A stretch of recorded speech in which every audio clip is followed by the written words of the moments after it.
Hoy estamos celebrando la fiesta del apóstol San Matías y de alguna manera, en cuanto a los hechos de los apóstoles, nos retrasamos un poquito, hemos vuelto a repasar el capítulo primero. Dicen los estudiosos que parecería que la iglesia primitiva, al principio, la institución de los 12, también por el verbo que utiliza el evangelista Mateo, los creó 12, era como una institución destinada a permanecer.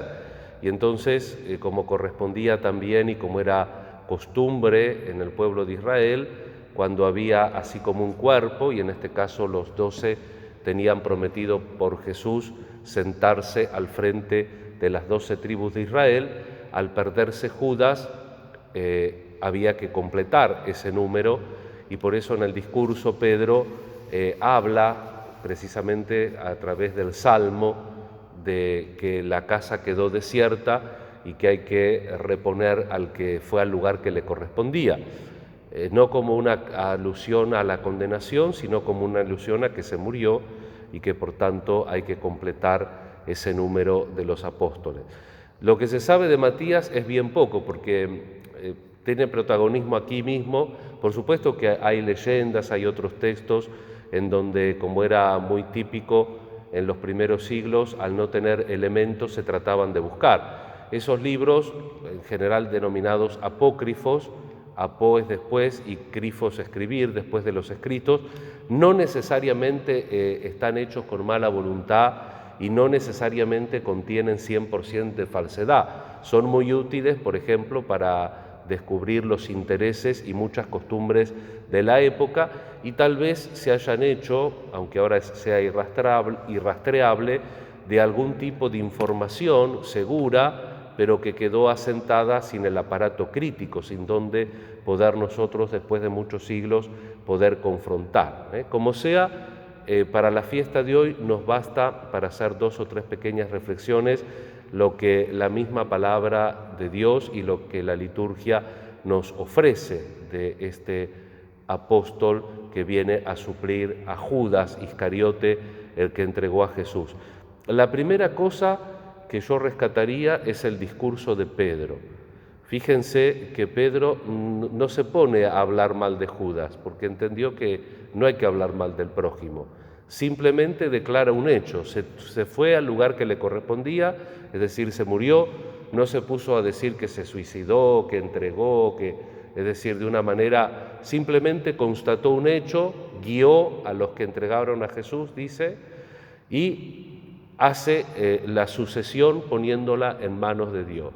Ahora este lugar que queda libre ha de ser completado y entonces vamos a echarlo a suerte. ¿Con qué criterio?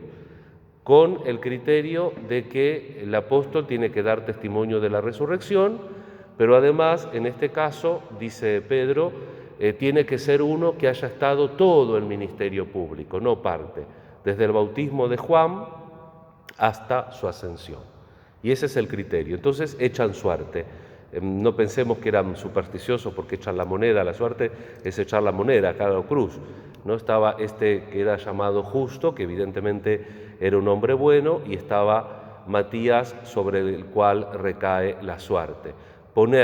Se requiere esto, se hace oración, Pedro explica los motivos y se deja que el Señor elija a este que dejó el lugar, Judas, y así nosotros lo tenemos en la lista de los apóstoles, o que la liturgia un poco lo relegó porque no lo pone. Por ejemplo, vieron que la liturgia aconseja, más bien pide, pero los curas no les solemos hacer caso. Yo trato de hacerle caso. La liturgia nos dice que siempre que hay un santo que esté en el canon romano hay que usar el canon romano. Pero si uno analiza el canon romano, no está con la primera colección de santos que son los apóstoles, sino que lo pone en la segunda colección después de Juan el Bautista. Ponen Juan el Bautista, Matías y Bernabé, el compañero de San Pablo, que son los protagonistas de los Hechos de los Apóstoles que venimos meditando.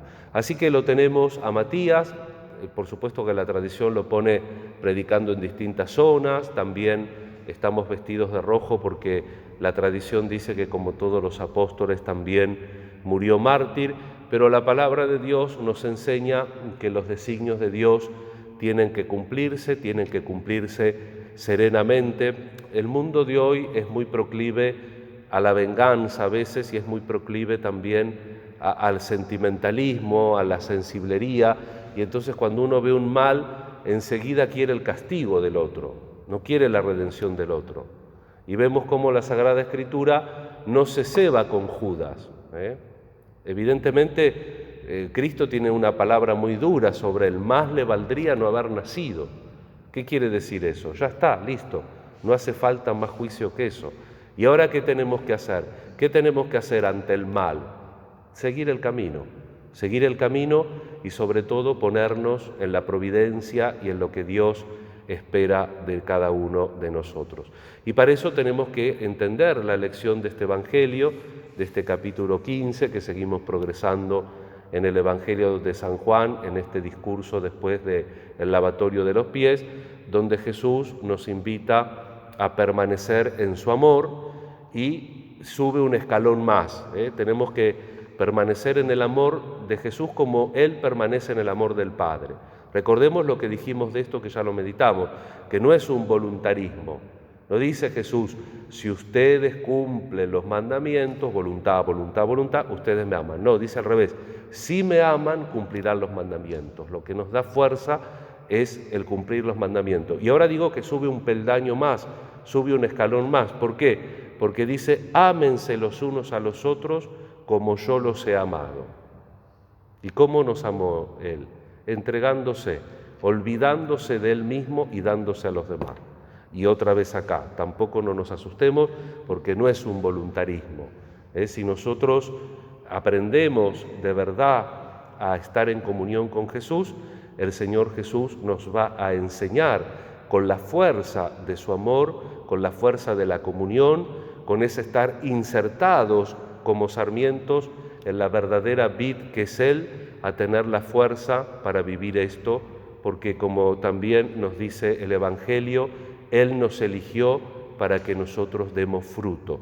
El misterio de la vida cristiana es el misterio de aceptar esa elección que Jesús hace de cada uno de nosotros y en libertad llevarla a la plenitud, dejando que la savia de su amor pase a través de toda nuestra vida.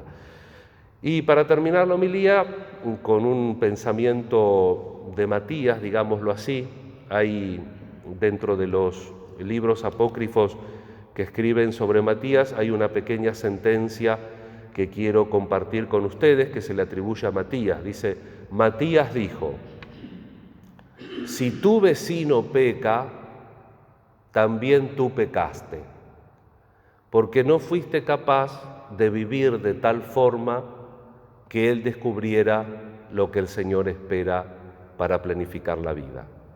La falta de testimonio. No sabemos si lo dijo, pero es perfectamente evangélico. Nosotros tenemos que testimoniar para que el mundo crea, nosotros tenemos que testimoniar para que esa elección y esa voluntad salvífica de Dios llegue a todo el mundo. Dios quiere que todos los hombres se salven y lleguen al conocimiento de la verdad. Por eso le pedimos a este apóstol Matías que nos ayude también a nosotros a dar testimonio de la resurrección. Esa es la tarea específica del obispo. ¿Para qué está el obispo? ¿Para hacer los nombramientos de párrocos? No. Lo primero que está el obispo es para ser testigo de la resurrección de Jesús. Y después las otras cosas. ¿Para qué está el Papa? ¿Para nombrar obispo? No. El Papa está para confirmar en la fe a sus hermanos. Y después las otras cosas. ¿Y nosotros para qué somos bautizados? Para ser enviados y para testimoniar. Y después las otras cosas.